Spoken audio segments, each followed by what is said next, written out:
الحمدللہ رب العالمین والصلاة والسلام علی سید الانبیاء والمرسلین اما بعد فاعوذ باللہ من الشیطان الرجیم بسم اللہ الرحمن الرحیم السلام علیکم ورحمۃ اللہ وبرکاتہ۔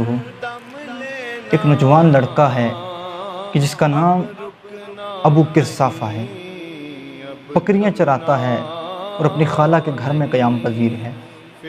ایک دن اس نے حضور علیہ السلام کو دیکھ لیا اور اس کی قسمت کے حضور نے بھی اسے دیکھ لیا۔ تو اب جب اس نے حضور کو دیکھا نا تو اپنی بکریوں کے ہوش کو بھول گیا۔ اب وہ روزانہ بکریاں لایا کرتا، چراگاہ میں چھوڑتا اور خود حضور کے مجلس میں جا کر تشریف فرما ہو جایا کرتا۔ ایک دن اس کی خالہ کو پتہ چلا کہ یہ پورا دن وہاں پر جا کر بیٹھا رہتا ہے۔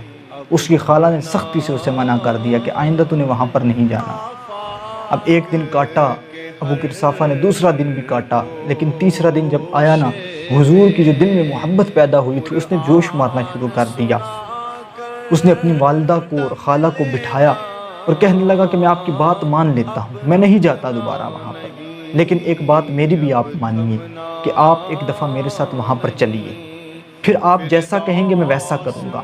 کیونکہ خالہ نے کہا، ماں نے کہا کہ ٹھیک ہے ایک مرتبہ چلے جاتے ہیں، اس کے اوپر پھر ہم پریشر بھی ڈال دیں گے، اس کو بھی کہہ دیا کریں گے کہ تیری شرط ہم نے پوری کی ہے، اب تو واپس دوبارہ نہ جائیں۔ وہ اپنی ماں کو اور اپنی خالہ کو لیے حضور کی بارگاہ میں پیش ہو گئے، حضور کے مجلس میں حاضر ہوئے۔ کچھ دیر بیٹھے تینوں تو پھر وہ اٹھ کر چلنے لگے۔ تو ابو قرصافہ کے دل کے اندر یہ خیال پیدا ہونے لگ پڑا کہ اب کہ میری ماں اور میری خالہ کیا بولیں گی۔ وہ اب ان کے منہ کی طرف دیکھتا جا رہا ہے کہ ان کے منہ سے جملے کیا نکلیں گے، کہ اتنے میں ابو قرصافہ کی خالہ بولی اور کہنے لگی، ما رأینا مثل ھذا الرجل، اے ابو قرصافہ آج تک میں نے دنیا میں اتنا سونا بندہ دیکھا ہی نہیں ہے، آج تک میں نے اتنا سونا بندہ دیکھا ہی نہیں ہے۔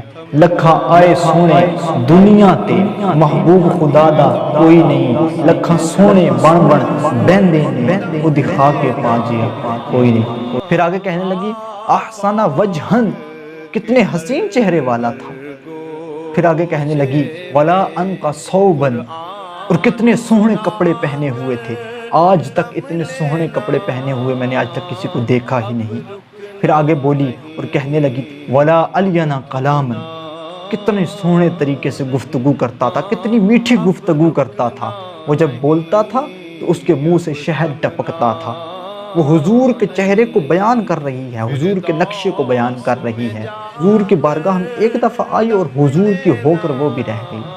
اب کہتی ہیں ابو قرصافہ، ہم تجھے کبھی نہیں روکیں گے، تو صبح آ، تو شام کو آ، تو دن کو آ، تو جس ٹائم مرضی آ، جس وقت مرضی آ، تو بے شک پورا دن یہاں بیٹھا رہ، تو سونے محمد کے چہرے کو دیکھتا رہا کر۔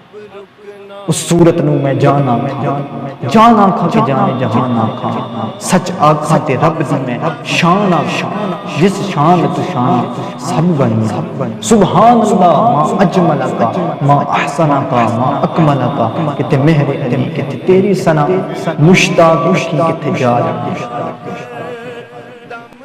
حضرت ابو قحافہ کی خالہ اور والدہ آئی تھی کہ ہم بس جائیں گے اور واپس چلے جائیں گے، لیکن سودا لینے بازار گئے تھے، ہاتھ اس کے بکے جس کے خریدار گئے تھے۔ اس شہر میں خود آگے بک جاتے ہیں خریدار، یہ مصر کا بازار نہیں شہر نبی ہے۔ یہاں تو حضور کی بارگاہ میں جو ایک مرتبہ حاضری دیتا ہے، بس حضور کے چہرے کو تکنے کی دیر ہے، وہ حضور کا ہو کر رہ جاتا ہے، وہ حضور کا ہو کر رہ جاتا ہے، حضور کی محبت میں وہ گرفتار ہو جاتا ہے۔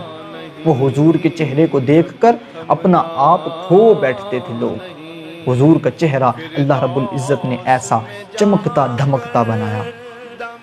حضور کے چہرے کا آئے عالم ہے کہ جسے دیکھ کر لوگ اپنے ہوشوں کو گواہ بیٹھیں، تو حضور کے باقی جسم اطہر کا کیا عالم ہوگا۔ اللہ تبارک و تعالی ہمیں آقا علیہ الصلوۃ والسلام کی شانوں کو سمجھنے کی توفیق عطا فرمائے، آمین بجاہ النبی الامین صلی اللہ تعالی علیہ وآلہ وسلم۔ اب رکنا نہیں، اب تھمنا